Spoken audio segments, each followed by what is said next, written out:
This is our second and follow-up interview with well-known American comedian Trae Crowder. He is best identified by an interesting comedic brand called the liberal redneck. Crowder grew up in rural Tennessee near the Kentucky border.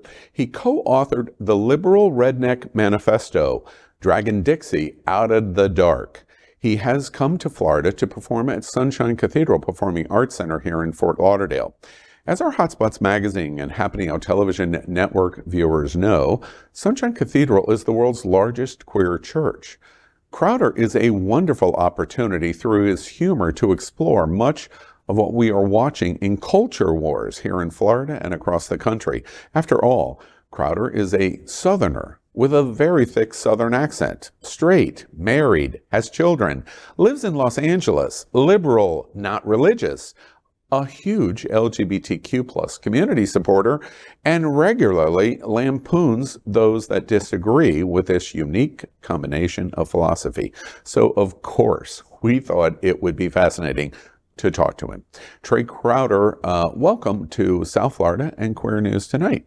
Yeah, hey, thank you. Good to be here in person. We did the digital version, but now we're here. Yes, I'm loving your accent. I said in the first go around, I'm from Southwest Virginia, and I had somewhat kind of an accent of yours, but I worked very hard to get rid of it, and you apparently just never decided to do that. No, I always had a big chip on my shoulder about it because and I mean, I don't know, I may have not lost it regardless, but I grew up in a lake town in rural Tennessee where, Yankees would come down and take their boats out on the lake in the summertime. And it was very much a thing, like I'm sure it is in any tourist town, where it was like, oh, they look down on the locals. They think we're all idiots. They think whatever. So I kind of had that ingrained in my head from a very early age. And I always made really good grades and all this stuff. So I was always very defiant about hey, no, the way that I sound doesn't mean anything about how my brain works, or whatever. So I think that's maybe why I never even entertained the notion to try to get rid of it. Yeah, and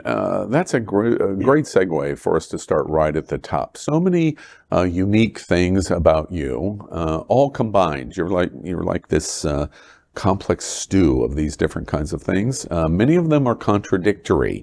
How did all of that happen? Explain to me how this of Trae Crowder developed. I think, again, part of it was being the smart kid in this tiny redneck town, very redneck town. My accent actually used to be a little bit thicker when I was growing up in Salina. And still, I got made fun of for talking proper because I just, had words that had multiple syllables in them, and I, maybe enunciated some of them a little better, and that was pretty much it. So, I was always different, and I was always very aware of that. And then as I got older, and my Uncle Tim, who I'm very close to, I found out he was, my dad explained to me that he was gay when I was 9 or 10 years old. And then I started picking up on things I hadn't before about how the church is there anyway, or towards gay people. And I knew that also made me different, not agreeing with any of that for a good personal reason. And I just kind of always was a little bit of, I guess, a man without a country, but I still had all these elements of somebody who grows up there. I just didn't fit in with so much of it. And it's kind of just always been that way. Trae, that's so interesting to me because the Liberal Redneck Manifesto, I want to talk a moment about that because when you put manifesto in a title, it's a declarative statement. Yeah. This is my manifesto, dragging Dixie out of the dark. So it's implying they're in dark ages, let's say, and I'm going to help drag them out. And it's based on stereotypes of Southerners, like you just said. It's based because I had the exact same situation, right, and I wanted more and pursued it. But in the South, we seem to be stereotyped that we don't want to do that, and that we're based in a lot of, especially rural communities, in ignorance. Was that your experience? We don't want to improve out of our ignorance? Well, it's weird because it was kind of my experience, but at the same time, and I didn't realize this until years after I left my hometown, apparently, from what I can tell, my hometown in Tennessee is almost progressive by tiny Tennessee town standards. Because like my Wait, are we wife, talking about Nashville? no, Salina, Oh, Tennessee, Salina. middle of nowhere. But like my wife is from a town called Waynesboro. I've met a bunch of friends over the years who were from equally tiny towns in Tennessee, and like the stuff they would tell me about their hometown would kind of shock me. Like, for example, like my mother-in-law told me once, and she wasn't trying to be mean, but she was just saying, she was like, oh, there's no gay people in Wayne County. She's like, we just don't have any. Yeah. And I was like, you probably do, or at a certain point they leave or whatever. Or like the racism I heard about from some of these other towns that like I didn't really expect. I mean, there was racism there, but like when I was in high school, because we had a black community, and like saying the N word was a good way to get whipped, you know what I mean? Like get beat up in a fight. And so it just wasn't as prevalent in that way. And also my uncle and at least two other openly gay men were like prominent business owners in the community, and like nobody was throwing bricks through their walls or nothing like that. So, or through their windows.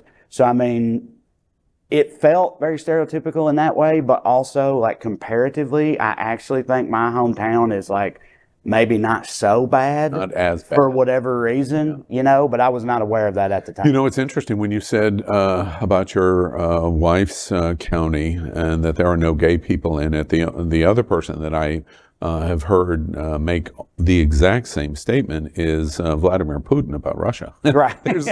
there's no Right. gay people in Russia Yeah. either. We just don't have any. They just not don't there. exist here somehow. Was growing up and through your experience today of the stereotype of ignorance in especially rural South, and it can lead to hate, race hate, LGBT hate, other kinds of hate. Do you see that that's commonplace, that ignorance leads to hateful situations, and that we don't want to get better? Has that been your experience? I mean, I don't know if I want to say like no, none of us want to get any better, because the other thing I think that's worth pointing out is like the difference between the Salina that my dad, or especially my grandpa, grew up in compared to the one I grew up in is pretty stark, and in a way that's better. You know what I mean? So like even in places like that, there's been a lot of objective progress over the years. But yes, I think the ignorance, I think the main thing with all that is that these people don't ever really meet anybody else or experiencing anything else other than, you know, what they're used to or what their lifestyle is like. And I feel like, you know, that's the number one thing that keeps people in that kind of regressive, ignorant space. You know, like with ever since 9/11, you know, Muslims, they don't trust them, they're scared of them, whatever. And I bet 95% of them have literally never met an actual Muslim person. No, that's fascinating to me. I moved to Fort Lauderdale to do this show 4 years ago. Broward County has almost 2 million residents, and one of the first phrases that I learned when I came here is Broward County is a majority-minority county, meaning black, LGBT, women, religious diversity, etc. When you have diversity, you're challenged to be better in your understanding. Exactly, and a lot of, again, my town at least had a black community in it, but a lot of towns like mine don't even have that. So there's literally no diversity at all. And yeah, I mean, I think that's the probably number one contributing factor. I'm curious in terms of how you get out of that. I was reading, I watched on MSNBC, you told The Last Words Lawrence O'Donnell, it's a very, very good show, that you attributed your liberal political views to abject poverty of your family during childhood in rural Tennessee. Explain to us what you mean that abject poverty helped create a liberal point of view of you growing up. I mean, just to put it totally simply, like, I mean, I ate food that was, you know, acquired with food stamps my whole life growing up. And like, and also, you know, I did well in school. I went to college. I got a good job, whatever. It's like, I feel like I'm living proof that those programs do work. And so it would be very hypocritical of me to be opposed to them. And I've just always, like, you hear people talk about, oh, they're just lazy, the wealth, they just won't put their feet up and collect money from the government. And it's always bothered me, because I'm like, nothing is easy or laid back about being that poor. Like, it's horrible and it's very stressful, and no one's like choosing that. And there might be a very small pocket of people who do that, but it's not the norm. And because I experienced it firsthand, I just always felt like that's the way, you should feel about that era or that area of our politics. I want to makes sense. I want to also. That's interesting. And do you think more people in the rural South can get to a place of thinking more broadly, like you have done? I don't know. I mean, I wish. I mean, that's one of those things because that everybody knows, like, oh, they vote against their own economic self-interest, which I mean they do. And with Trump, at the very least, I felt like it was a little more nuanced with that because he was lying, but I mean, he was making promises to them. Yeah. You know what I mean? They weren't, based on what he said, they weren't really voting against their own self-interest. It's just they should have known better than to trust him on any of that. He was really good at it. Yeah, right. And so, I think it's a little more nuanced than some people think. But yeah, I feel like a lot of people just get caught up with all the culture war stuff instead of like the practicality of, the Democratic Party is supposed to be for the working man and for, the regular American. And part of that's the Democratic Party's fault, I think. They've sort of lost that branding over the years. Certainly here in Florida. Yeah, which should be inexcusable. But, I mean, it just is what it is. Yeah. I also want to talk about the progression of your progressive social beliefs as it relates to LGBT acceptance. You've been quite a tremendous voice, especially when you hear your accent and where you're from. It's highly unusual. And you talk about the influence that your gay uncle had on you. Tell us a little bit about that.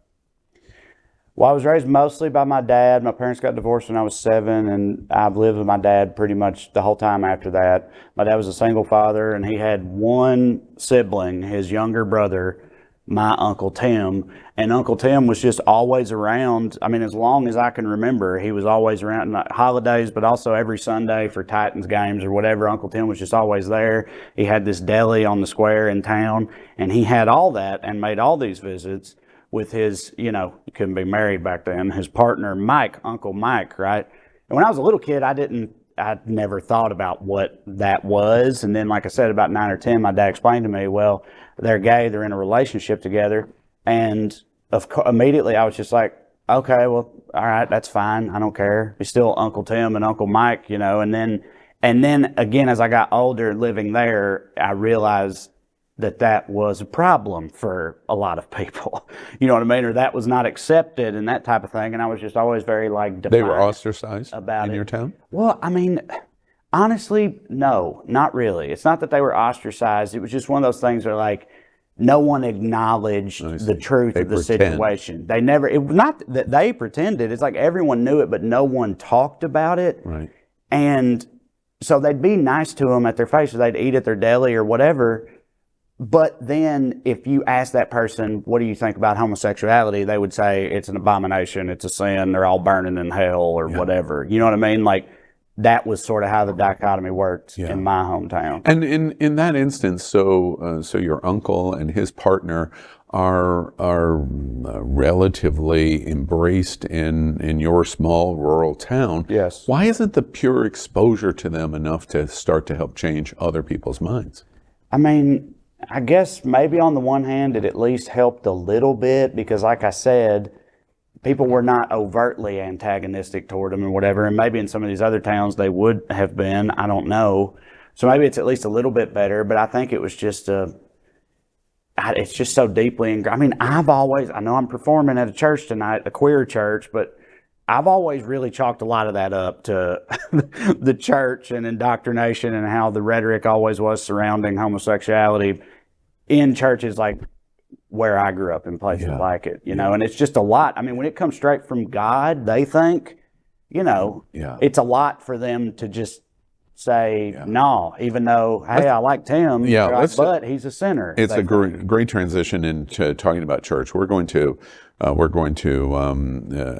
extensively explore a story that's coming out of Jacksonville. And now Jacksonville is a major metropolitan city, but it is very rural South. And the First Baptist Church in Jacksonville has announced that all of its members are going to have to sign a sexual identity pledge to pledge that they're heterosexual and that they reject LGBTQ lifestyle. The First Baptist Church of Jacksonville, Florida.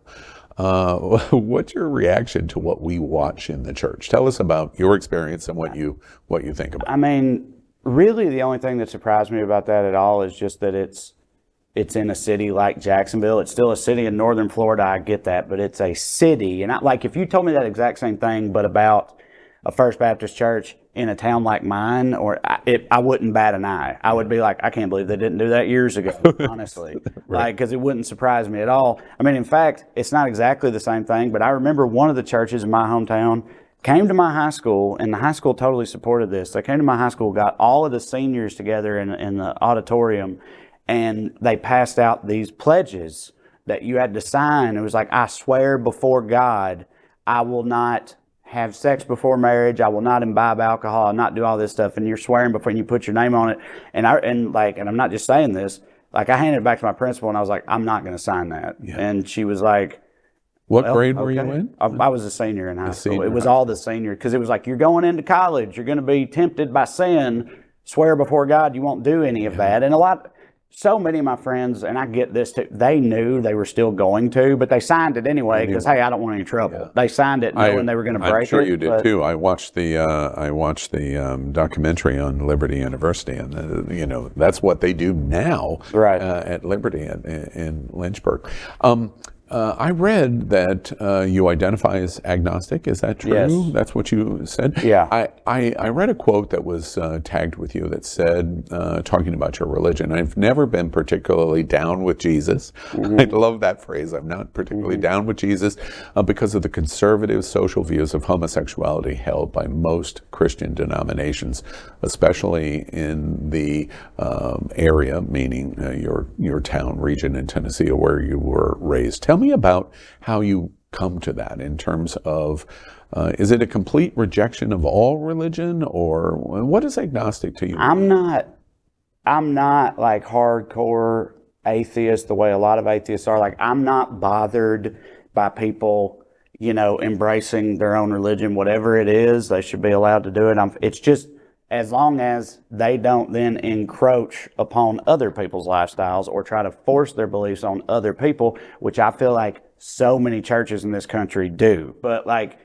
if they're not doing that and they're just following their own doctrine that's highly spiritual to them and they feel a connection with God and all that, then I mean, that's totally fine with me. It doesn't bother me at all. I'm not hardcore like, oh, all religion needs to be abolished or whatever.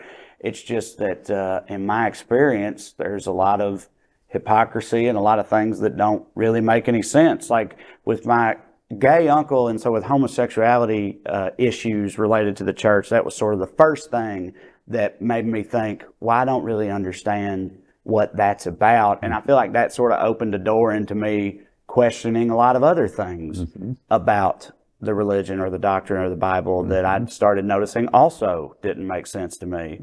And it just kind of went on from there. And it's part of this contradiction thing that I think is so fascinating with you. You said in our first interview, when we were talking about your gig at Sunshine, you said you've never performed at a church before. No. And while this is Sunshine Performing Arts Center, this event that you're performing at is a sellout. But after all, it is a church, performing art, and it is a gay church. Right. Which is like contradiction. Yeah. You are third contradiction. Yeah. Thoughts about agnostic Southerner with a thick Southern accent who's a redneck performing in a church and a queer church? Yeah, I mean, it's pretty wild. Like, I'll probably talk about this at least a little bit on stage later, but like when my agent first says like, hey, there's we got an offer for you to do a show at a church in Florida. And I was like, is this a trap? Like, I don't know about that. And he was like, no, it's the world's largest queer church. And I was like, okay, well, that certainly makes it different, but I still have some questions. Just the church part, the gay part, no problem at all. Yeah. All for it. Yeah. The church part, I was like, are they sure? But I'm not going to get up there and I don't do this anywhere. Like I might take a couple of jabs, but like I'm not, again, because I'm not that sort of fervent atheist type. Like I don't spend a lot of time going after the church really. It's just that I have been open about not sharing the beliefs. So, I mean, yeah, the whole thing, I mean, I'm anxious to see, you know, how it goes. I'm sure it'll be fun. Yeah, it's gonna be fun. I'm looking forward to it myself. I've looked at a lot of your programs in YouTube. You're quite a YouTube celebrity. I read today you've got nearly 20 million cumulative views in YouTube now. I'm curious with the brand that you represent, Southern accent. Agnostic, which is not anti-religious, liberal, redneck. You kind of sit in the hate sphere on both sides. Yes. What's that experience like in YouTube? Yeah, I mean, honestly, at this point, I don't get near as much hate as I used to when I first came onto the scene and went viral. There were a lot of people. I mean, I got a lot of hateful messages back then, and I'll still get some. But I think at a certain point, those people knew who I was and just didn't bother with watching my videos anymore or whatever. But it's it's like I said earlier, the man without a country thing has kind of been the story of my life. Like, I'm definitely, you know, like, people would think, oh, he's a liberal, so people in the South don't like that. Oh, he's a redneck, so people on the coast don't like that. So who does like this guy? Yeah. You know what I mean? But there, you know, your shows are selling out. Yeah, no, there's a lot of people that are liking appeal to it. Yeah, exactly. But I can understand how at face value someone might think this dude is for no one. Yeah. But yeah, it's not true. I also want to ask you about the thing that I just briefly explored the first time we talked. Then you up and move to Los Angeles. Mm-hmm. And to me, that is one of the greatest contradictions, because your accent in Los Angeles, I frankly, I have never talked to anyone in Southern California that has as deep a Southern accent as you have. What's that reaction to you like? Well, it's funny because, yes, I will meet people who hear me talk, where are you from? I'm like, I'm from Tennessee. And they're like, oh, I'm from Tennessee too. But they have no accent at all. So I'll meet other people from the South. Right. I never meet anyone who actually sounds like me. Right. And honestly, the most common reaction it gets really just from day-to-day people at, you know, the clerk, the cashier at CVS, or the Uber driver or whatever, is that people think it's fake, you know, or they're skeptical of it, not in a distrusting way. And I don't know if it's because it's Hollywood and they think, oh, maybe he's an actor who's, you know, getting ready for an audition as a possum wrangler or whatever. You know what I mean? I don't know if that's what it is, but typically, and they'll be nice about it. They'll say I really like that accent, if it's real, if that's your real accent. And I'm like, yeah, it is. And then they're like, oh, well, that's cool. Yeah. People aren't usually. Do you get rejection? I mean, no one just says, oh, I don't trust you because of the way you talk. But you could tell that there are people who are like, yeah, I don't really want anything to do with this guy. And the reason I ask you that is we have a gigantic advocate, not only in Nancy Pelosi, when she was House Speaker, but in Governor Newsom. And he's a gigantic supporter of LGBTQ community.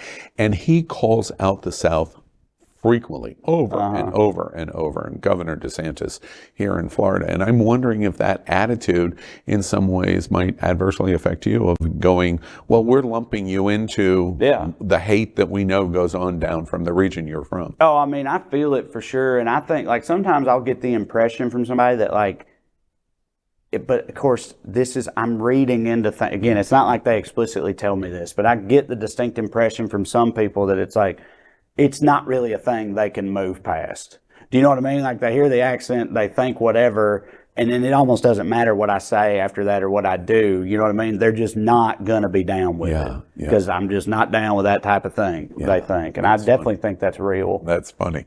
Man without a country seems to be a right definition. Yeah. I wanted to ask you about your politics.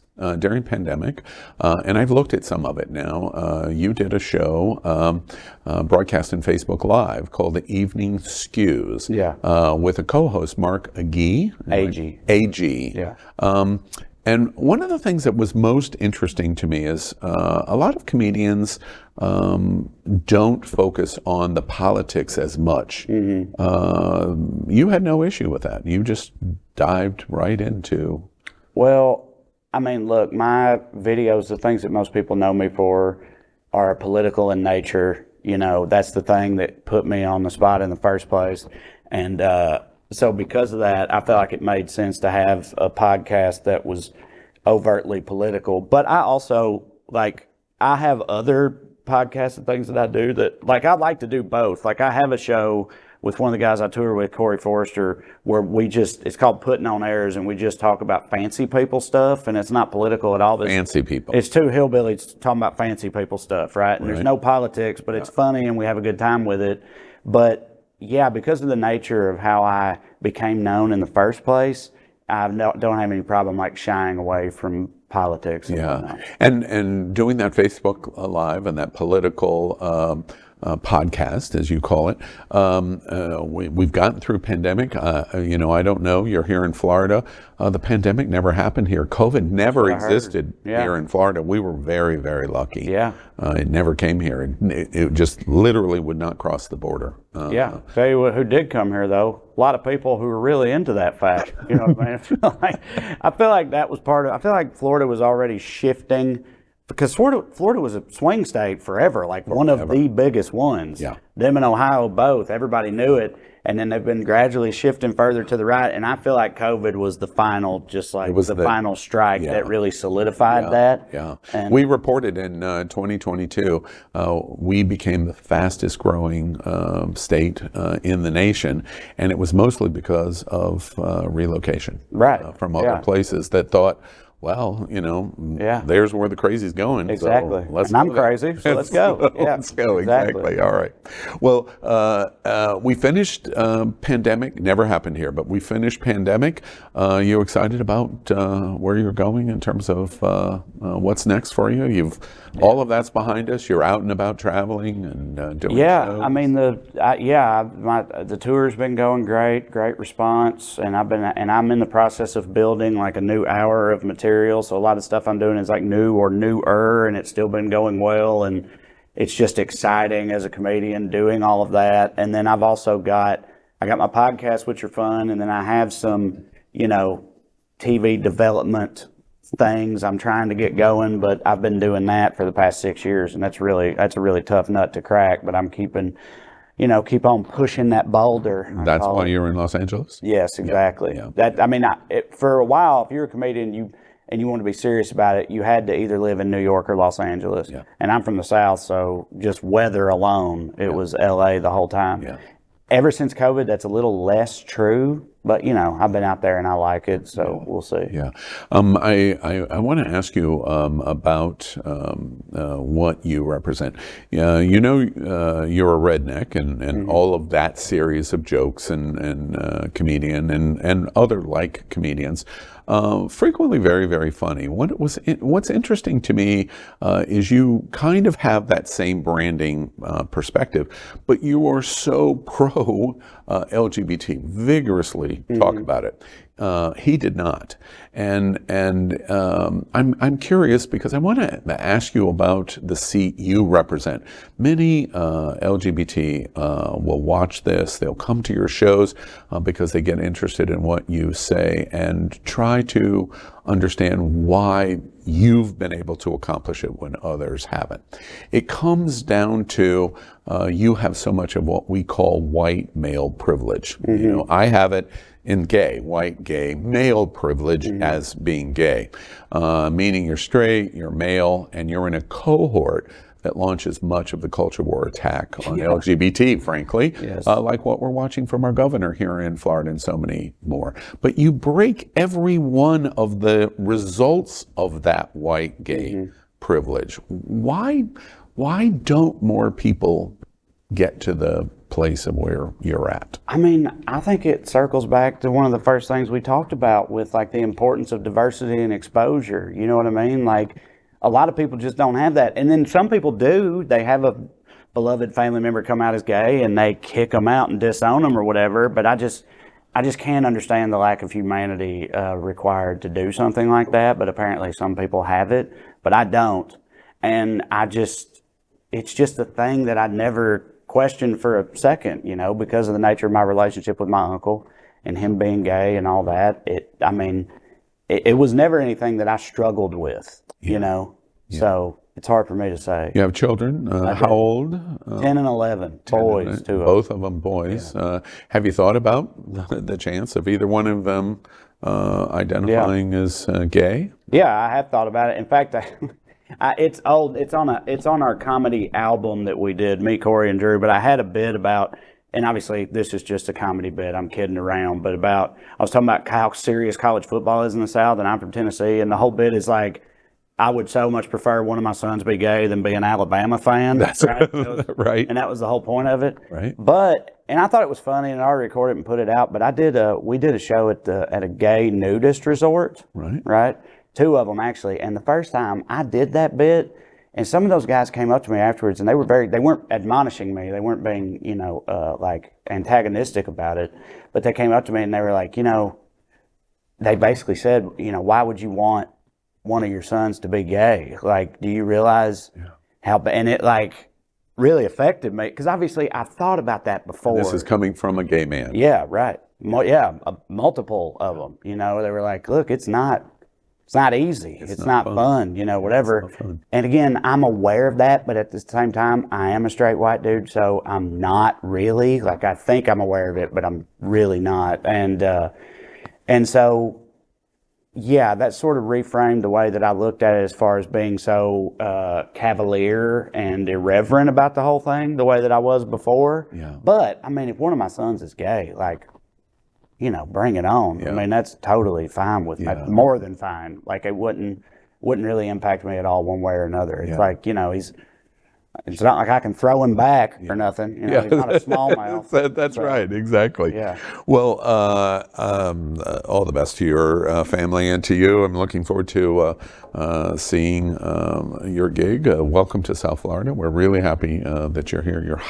You understand how unusual you are in the LGBTQ community. I do, yeah. I can't completely tell that you recognize that. No, I know. We have talked about you since the announcement that Sunshine did the gig booking. It's like bringing a unicorn into the church. Yeah, I've gotten that a lot, actually. But I'm not the only one. There are more of us. We do exist. Yeah. We might be a minority, an extreme minority, but we're out there. Yeah. It's not just me. Excellent. Well, you want to follow Trae Crowder, and we're putting up all of the contact information. And what's next for you? Keeping going on the tour. I've got, if you go to TraeCrowder.com, maybe I'm coming near you, wherever you're at, and you can come check it out, because I got a bunch of dates coming up. Yeah, I highly recommend that you do that. Trae Crowder, thank you very much for coming to Queer News tonight. Thank you. I appreciate it.